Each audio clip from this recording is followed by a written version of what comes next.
Thanks for joining me here at The Awkward Mystic. Falling down, getting up, and waking up. Written and narrated by Allison Brunner. Story number 7. The Blanket Fort at the End of the World. On fear, loss of control, and learning to stay in the body during a massive winter storm. 2 days. That is the countdown the glowing screens are giving us on the day I write this. A massive snowstorm is barreling toward the mid-Atlantic, a heavy, swirling beast of snow, sleet, and ice. This would have been an occasion to celebrate when I lived in the city. Neighbors by the hundreds would run outdoors, their boots crunching toward Clark Park. They carried trash can lids, stolen cafeteria trays, and large plastic filing bins to sit and sled down hills covered in powder and ice. Afterwards, we had the heat of each other's bodies as we squished 5 people side by side onto vintage sofas, the smell of cheap coffee in crowded apartments, and the shared rowdy laughter that turns a blizzard into a block party. But I don't live in the city anymore. I moved to the exurbs because I love the hills and the nature trails, and I needed a slower pace. When storms hit out here, though, things get tricky. Last year, I twice lost power for nearly a week each time. The wind gusted at 55 miles per hour, taking down trees and lines and leaving me in a house that felt more like a meat locker than a home. I remember the sharp, violent crack of my pipes bursting in the dark. I was never so cold. My cats and I huddled under a mountain of blankets, trying to keep each other warm. My backup power brick flickered and died. My fingers were too frozen to turn the pages of a book by candlelight. So I stared at the walls until I finally gave up and rented a hotel. Now the media is telling us to expect the same, if not worse. Sleet, power outages, days of freezing temps. Prepare for casualties and possibly weeks or even a month without electricity, one fear-mongering meteorologist spat while staring straight into the camera. He could have offered solutions, but chose to leave us shivering instead. I live alone.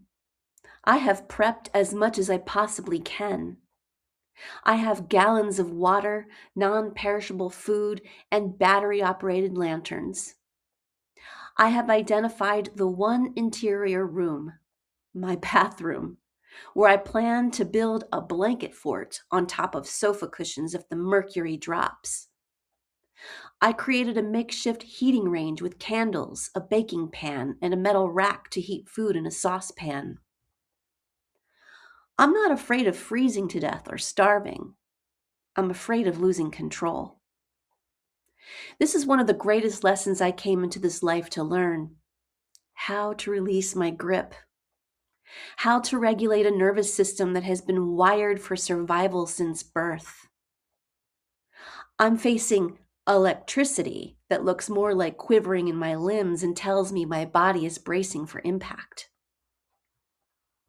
In the spiritual communities I belonged to, they would tell me that my fear is manifesting a power outage. They'd say my anxiety is a low-frequency signal inviting the pipes to burst. They would tell me to choose joy, to speak affirmations, and to visualize everything going well until I've bypassed the reality of my own shaking hands. I call that a bunch of ungrounded woo, and it has never worked for me. With all due respect to anyone who believes in them, to heck with affirmations. All they have ever done for me is make the inner voices that believe the opposite grow louder and more insistent. To pretend I am not afraid when my body is literally vibrating with ancient survival instincts isn't spiritual, it's gaslighting. Back in the early 2000s, I grappled with debilitating bouts of major depression and anxiety. I was a regular on the Philadelphia SEPTA bus, riding the 15 blocks to and from work with my nose buried in a book a friend recommended to help heal my mood. It was by Wayne Dyer, and its premise was that I could improve the way I felt if I changed my thoughts to positive ones.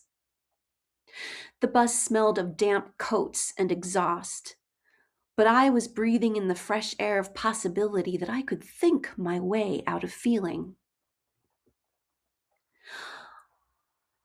I had also tried cognitive behavioral therapy, or CBT, years prior. My therapist wanted evidence that my thoughts were either facts or fiction.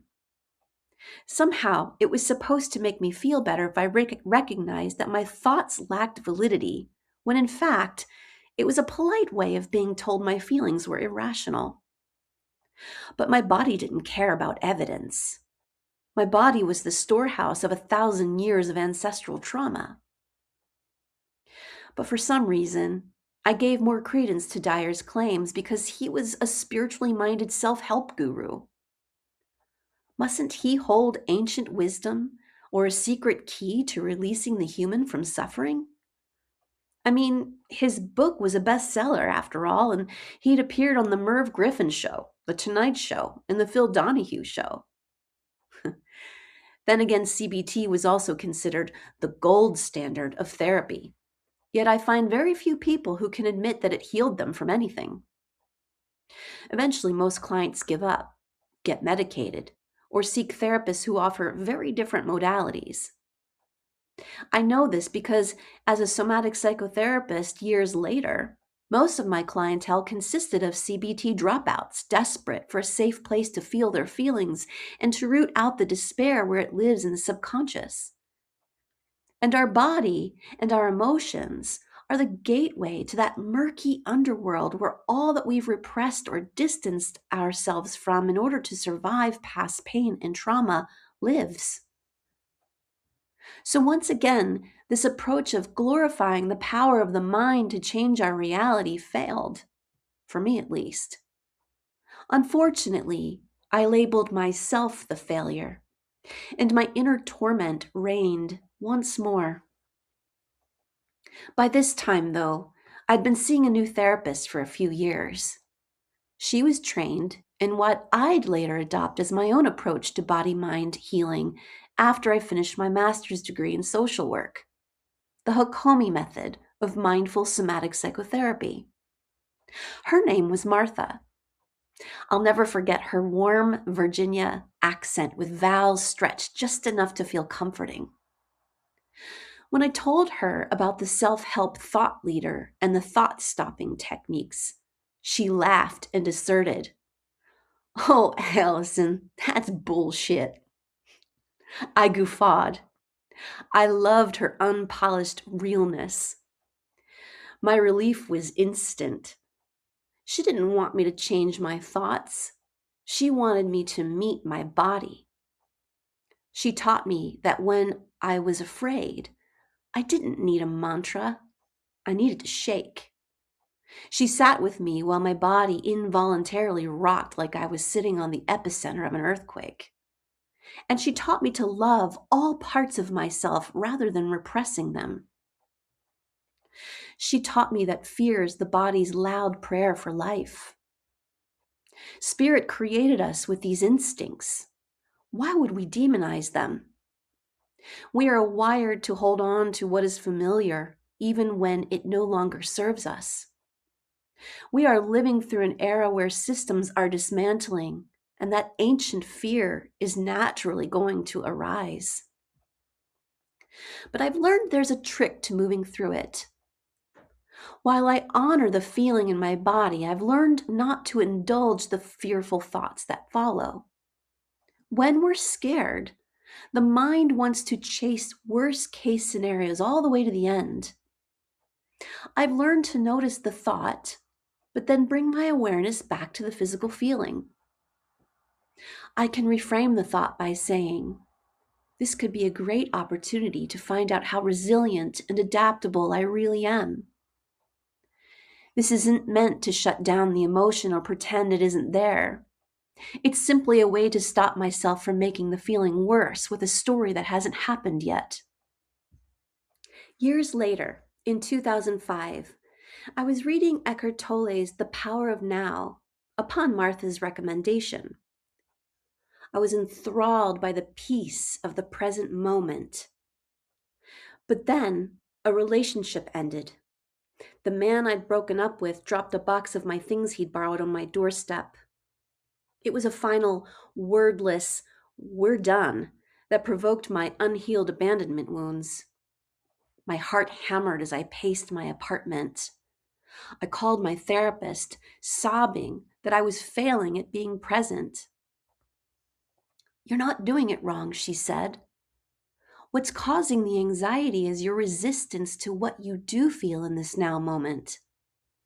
What would happen if you just allowed yourself to be heartbroken?" I lost it. I bawled. I shook. And after 10 minutes of allowing the storm to move through me instead of bracing against it, my entire system grew quiet. I wasn't happy, but I was at peace. I asked her if the sorrow would return and how long it would last, and she shared how grief moved in waves when she lost her husband to suicide. She said if you fight the wave, you drown. If you pull yourself into a fetal position and let the riptide move you, you eventually find yourself on a new shore. The physical body is not a sin or a distraction. It houses our DNA, or spiritual blueprint. We didn't come here to be light workers floating 6 inches off the ground. We came here to be masters of the material. We came here to hear the bird song, to watch snowflakes race each other to the ground, and to feel the entire buffet of human emotions. So, as this weather event approaches, I'm not doing affirmations. I'm focusing on my courage. I'm allowing my body to feel the electricity and the quivering. I'm reminding myself that I have another opportunity to face challenges without identifying with the fear. As I type this, peace has settled into my nervous system. The fear hasn't dissipated completely, but I've voiced it. I've given it room.